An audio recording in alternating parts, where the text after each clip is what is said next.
Perfecto Luna, Elena Garro. Tal vez serían las 11:30 de la noche, cuando Perfecto Luna pasó las últimas casas del pueblo. A esas horas ya todos dormían, nadie notó su paso. Todo, gracias a Dios, había sido muy simple: levantar las trancas de la puerta del almacén, husmear por la rendija y salir a la calle oscura, con tal de que no roben y que luego digan: miren al cabrón de Perfecto, se pasó a robar todo lo que había en la tienda. Pero, ¿qué otra cosa podía haber hecho? No quería entregar su vida a un caprichoso, sobre todo después de haber visto que en el otro mundo no había sino chiflones de aire frío. Ahora no le quedaba sino huir, borrar sus huellas abandonadas en el pueblo y en los caminos, tirar su nombre y buscar otro, no dejar rastro de Perfecto Luna. Pero, ¿qué nombre? No era tan fácil de dejar de ser el mismo. Desde chico así lo nombraban, y él había sido siempre Perfecto Luna, el albañil, el peón, el muchacho que servía para todo, porque así lo había enseñado su patrón. Ahora tenía que olvidarse de lo que sabía y volver a empezar para ser otro. Le dio tristeza de sí mismo, tan cervical y tan alegre como había sido. Pero así es la vida, a cada uno su mala o buena suerte. Recordó los nombres de sus amigos. Crisóforo Flores. Ni modo de llamarse así, era robar el ánima de su amigo, y sin embargo, tal vez tendría que hacerlo. Crisóforo andaba siempre tan confiado, tan alegre, tan quitado de penas. Andaba como él había andado antes. Domingo Ibáñez era arriesgado, porque ese tenía las noches tristes. Justo Montiel tampoco, no fuera que le diera por matar a los amigos. Se saltó de la vereda para agarrar a campo traviesa el rumbo de Actipán. Así, cuando todos lo buscaran por San Pedro, él andaría muy tranquilo por Acatepec. Le gustaba el mercado de Acatepec. Apenas llegara, se iba a comprar su buen pañuelo de seda y comenzaría a buscar trabajo. Al fin, él para todo servía. Tardaría toda la noche en cruzar la huizachera, pero iba más seguro. ¿Quién iba a encontrar sus huellas entre aquellas matas? Apresuró el paso y se tropezó con una piedra. Ahora sí, Perfecto Luna, ya te desgraciaste un dedo, se dijo en voz alta para espantar aquel silencio redondo que en ese momento lo rodeó. Era mejor no mirar. El campo se había vuelto enorme. Empezaba a suceder lo que sucedía todas las noches desde hacía 5 meses. El silencio crecía de tal manera que era inútil tratar de decir cualquier palabra. Allí nunca, a través de todos los siglos, había caído un ruido. Acababa de decir: ahora sí, Perfecto Luna, ya te desgraciaste un dedo, y no lo había dicho. Las palabras habían salido en silencio y se le habían quedado prendidas en la punta de la lengua. Tenía que irse lejos de Amate Redondo y lejos de Perfecto Luna, porque era Perfecto Luna al que querían. Por eso lo habían metido en aquellas noches redondas que duraban más que el día. Apretó el paso otra vez. Las capas de aire se separaron. Su nariz quedó en el espacio vacío entre dos de ellas, y casi no podía respirar. En cambio, a la altura de sus ojos y de sus cabellos, el aire soplaba sin soplar, levantándole los pelos y enfriándoselos, hasta sentir que miles y miles de hielitos le perforaban la cabeza. ¿Cuándo acabaría de salir de esos lugares extraños? Seré Crisóforo Flores, no andaré por estos parajes y volveré a gozar con mis amigos. Adelante de él vio a un hombre que, agachado, buscaba algo entre los huizaches. Estaba muy inclinado sobre el suelo, tratando de ver en la oscuridad. Le dio gusto encontrarse con alguien en aquellas soledades. El hombre estaba allí, a 2 pasos, impidiendo el camino. Por cortesía le dio las buenas noches. Buenas noches, contestó el desconocido sin abandonar su búsqueda. ¿Busca algo?, dijo Perfecto Luna amablemente, pensando que así lo diría Crisóforo Flores. Sí, contestó el desconocido, con voz quejumbrosa, y no lo hallo. ¿Puedo ayudarlo, señor?, preguntó Perfecto Luna, sintiéndose cada vez más Crisóforo Flores. Si fuera tan amable, respondió el otro con voz débil. Perfecto Luna se agachó a buscar aquel objeto perdido. De seguro era dinero, solo que el ladino no se lo quería decir, por temor a que lo robara. Apenas veía entre las sombras y las piedras. Miró con curiosidad las piernas del desconocido. Le pareció que llevaba guaraches y una tilma roja. Parecía moverse con dificultad, como si estuviera ciego. Tentaleaba trabajosamente, agarrándose a las piedras y a las matas. «Ay, señor», dijo Perfecto Luna, sintiendo que de nuevo las palabras apenas le salían de la boca. El hombre no le hizo caso y siguió buscando, removiendo las piedras. Perfecto Luna se sentó en el suelo, descorazonado. Ay, señor, a mí me han pasado cosas, continuó, olvidándose de ser Crisóforo Flores. Mire cómo he quedado, en los puros huesos. La confusión no conmovió al desconocido, ni lo hizo cambiar de actitud. Usted sabe que yo fui Perfecto Luna hasta esta noche. Caray, ya me canso de buscar y buscar, se quejó el desconocido. Ahorita le ayudo, ofreció Perfecto, acordándose que debía ser el alegre Crisóforo, y con energía se entregó otra vez a la búsqueda. El desconocido estaba lejos. Apenas veía su bulto blanco y rojo, buscando entre los huizaches. Se sintió tranquilo en su compañía. Pensó, esta será la última noche desgraciada. Desde mañana, cuando yo sea Crisóforo Flores, nadie nunca más se acordará del que fui. Señor, gritó con optimismo y sintiéndose ya en el otro día. ¿Usted cree en los muertos? ¿En los muertos?, preguntó el otro sorprendido. Su voz le llegó desde muy abajo. Sí, señor, pero no en los muertos del cuerpo presente, sino en los otros. ¿En los otros?, volvió a preguntar el desconocido, deteniéndose en su búsqueda. Sí, en los otros, contestó con aplomo Perfecto, cada vez más Crisóforo Flores. Figúrese usted, yo fui Perfecto Luna y tuve que dejar de serlo, por causa de un difunto. Ah, contestó el desconocido. ¿Pasó usted por Amate Redondo? De seguro conoció a don Celso, el dueño del almacén. Yo le debo a él todo lo que fui. Él me enseñó a trabajar mientras fui Perfecto Luna. Andaba yo en los 5 años, cuando ya le hacía los mandados. Con él me crié, porque fui huérfano de nacimiento. Ándale, Perfecto. Mira cómo se cepilla la madera. Aquí quédate, Perfecto. Ya sabes cuánto cuesta un cuartillo de maíz. Aquí lo marcas en la registradora. Es el único que lo ha trabajado, aunque digan que se roba los gramos en los kilos. Y así viví, trabajando hasta que don Celso quiso hacer las mentadas accesorias. Perfecto Luna guardó silencio. Recordó que hasta ese día había sido muy confiado. Don Celso le encargó que demoliera las casuchas que estaban detrás del almacén para construir unas viviendas como las de México. Se volvió otra vez con la lazadón en mano, tirando aquellos sacales. ¿Cuánto tiempo tardaría en hacer aquel trabajo? Vamos a decir un mes, y al cabo de ese mes todo quedó rasito y limpio. Hasta ese día también había sido alegre. ¿Qué le faltaba? Nada. Tenía buen trato y la estimación de sus amigos. Nadie le deseaba el mal. Fue un día 4 de abril cuando don Celso dijo, abre las zanjas para echar los cimientos. Como a eso de las 12, mientras ahondaba en la zanja, encontró al muerto. Era un muerto viejo, porque no quedaban de él sino los puros huesos. Le pareció volver a verlo, relumbrando al sol, con los brazos puestos sobre las costillas. Habrá tenido de seguro una muerte mala, porque no tiene cabeza. ¿Quién lo mataría? ¿Dónde andará su cabeza? Fíjese, señor, le faltaba la cabeza. Seguro alguien lo degolló. El desconocido no dijo una palabra. Lo malo, señor, es que cuando yo fui Perfecto Luna me gustaba ser maldoso. Perfecto, me gritó la señora de don Celso. Ven a comer. Puse mi cobija en el hoyo del difunto y me fui a comer. Me acuerdo que mientras echaban las tortillas, yo en mis adentros me andaba riendo. ¿De qué te ríes?, me preguntaron. No sé. Y solo yo lo sabía. Después de comer envolví los huesitos en mi cobija y me los llevé a mi cuarto. Vas a ver, muerto cabrón, le dije. Llegó el día en que me vi haciendo los adobes, y Perfecto se volvió a ver revolviendo el lodo con las hierbas secas, silbando. Miren a ese, qué gusto trae, ojalá y así trabajaran todos, decía don Celso. Y era verdad, porque mientras fui Perfecto Luna, cualquier cosa me gustaba, todo me ponía contento. Me acuerdo que estaba yo envolviendo mi cigarro de hoja, cuando se me vino la idea al pensamiento. Me fui hasta mi cuarto, saqué el hueso del dedo de un pie y lo enterré en un adobe que había yo puesto a secar al sol. Ya que te hicieron el favor de enterrarte separado, yo te lo voy a hacer completo, le dije. Le puse una marca al adobe, para saber que allí estaba un pedazo de su tumba.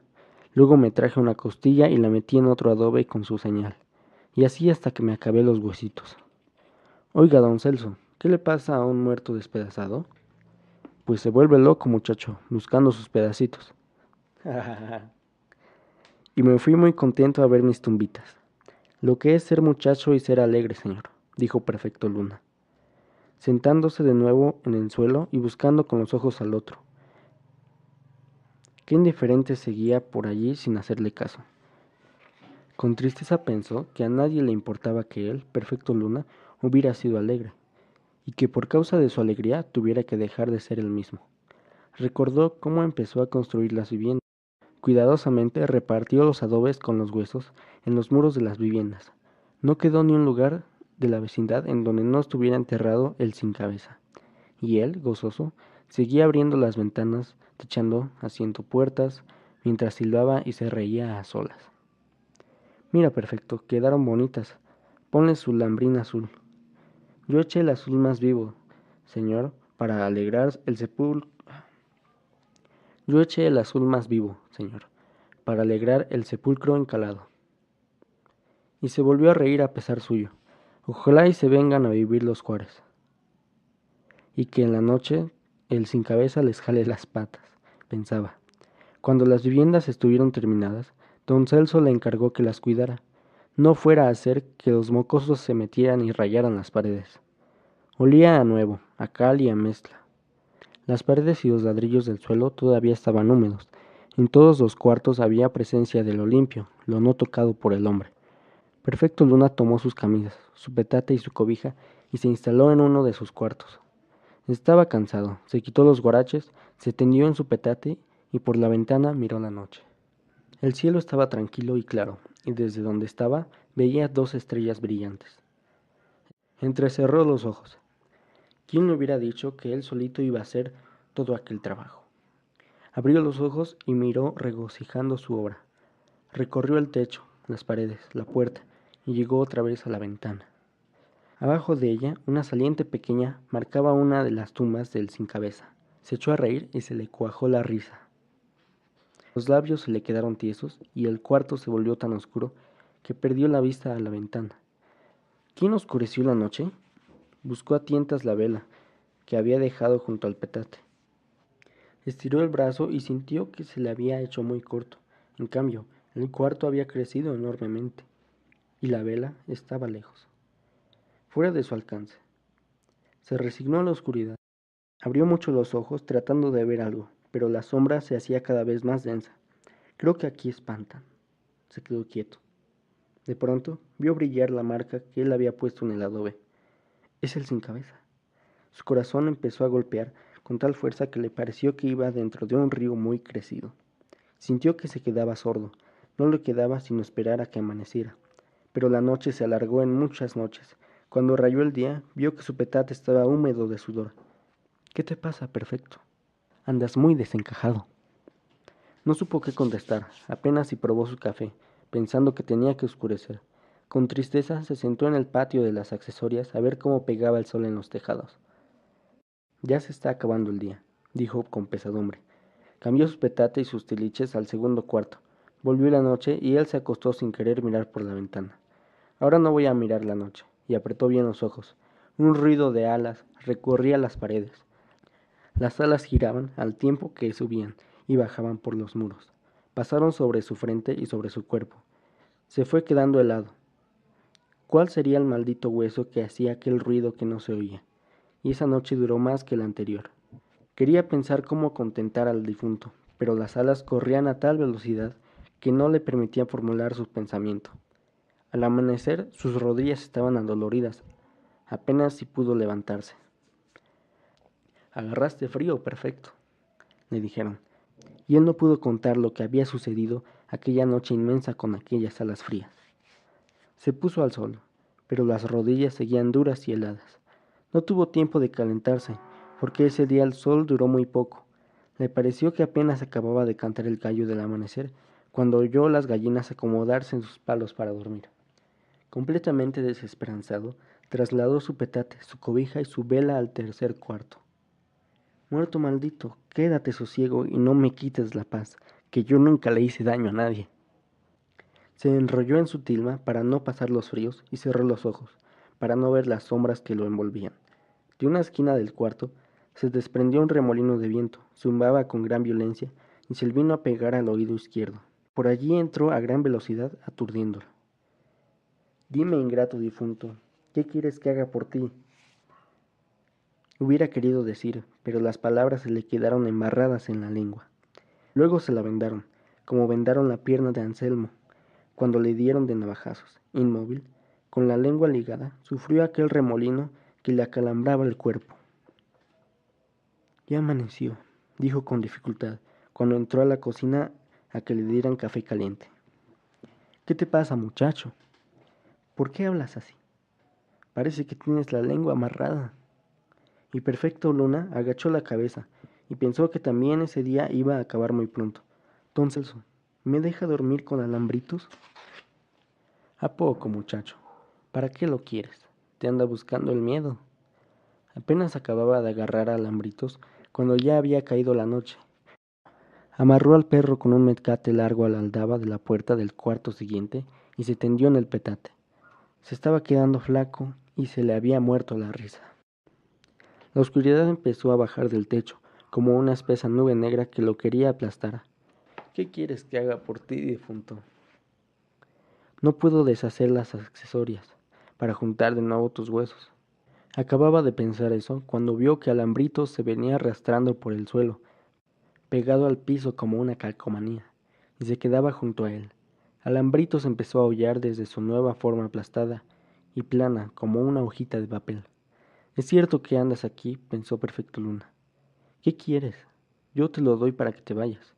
En ese momento la capa de sombras cayó sobre él como una cobija pesada y lo dejó sin pensamiento. Lo quería a él. Toda la noche estuvo allí debajo de la cobija negra. Mira, muchacho, tienes las narices aplastadas, le dijeron al verlo salir del cuarto. Las piernas apenas le sostenían. Don Celso, ¿cuánto dura una noche? Lo mismo que todas las noches. Ya los días eran apenas una raya de luz entre dos inmensas noches. No tenía tiempo ni de ponerse y quitarse los guaraches. La ropa se le empezó a hacer vieja en el cuerpo. Qué esperanzas que pudiera ir a recortarse los bigotes o el pelo. Si apenas amanecía, ahí estaba ya la noche. No tenía tiempo ni de comer y se fue quedando en los puros huesos. Recorrió la fila de cuartos hasta que los acabó, y en todos halló la presencia del difunto, que lo quería sacar de su pellejo. Desde lejos, arrinconado en el patio de las accesorias, oía a Crisóforo tocar la armónica y cantar con los amigos. De seguro estaban en la cantina. Eso lo sumía más en la tristeza, pues era el anuncio de que la noche estaba ahí esperándolo. ¿Qué te pasa, muchacho? ¿Sigues así? Si sigues así, no vas a tardar en entregar tu alma. Don Celso, déjeme que duerma en el almacén. Así, él sin cabeza, vagaría furioso por todos los cuartos sin hallarlo, pues él estaría durmiendo entre los manojos de canela y los costales de maíz. Ándale, pero si es por miedo, ahí no lo vas a perder. Cambió su petate al almacén, parecía que esa noche llegaba más tranquila. El almacén estaba animado, los clientes bebían su última copa de tequila. Don Celso echaba sus cuentas, olía a alcohol y a especias. Se sintió aliviado, dieron las 10 y Crisóforo Flores, su amigo, se echó el último trago. Ahí te veo mañana, si amaneces, porque se te está poniendo cara de difunto. Y se fue muy tranquilo con su sombrero ladeado. Don Celso le dio las buenas noches. Perfecto Luna cerró las puertas del almacén, vio que estaban muy cebosas y luego echó la tranca transversal que iba de muro a muro, se tendió en el mostrador y dejó la lámpara de gasolina ardiendo. Con la luz, el sin cabeza no se atrevería. Aspiró con deleite el olor de la manteca, revuelto con el polvo de los frijoles. Se sintió seguro y se estiró. En la trastienda se produjo un ruido. Buscó la vela y los cerillos, pero los tenía en la bolsa de su camisa de manta. El ruido aumentó. Era más prudente no ir a ver qué sucedía. Un ruido semejante acompañó al primero.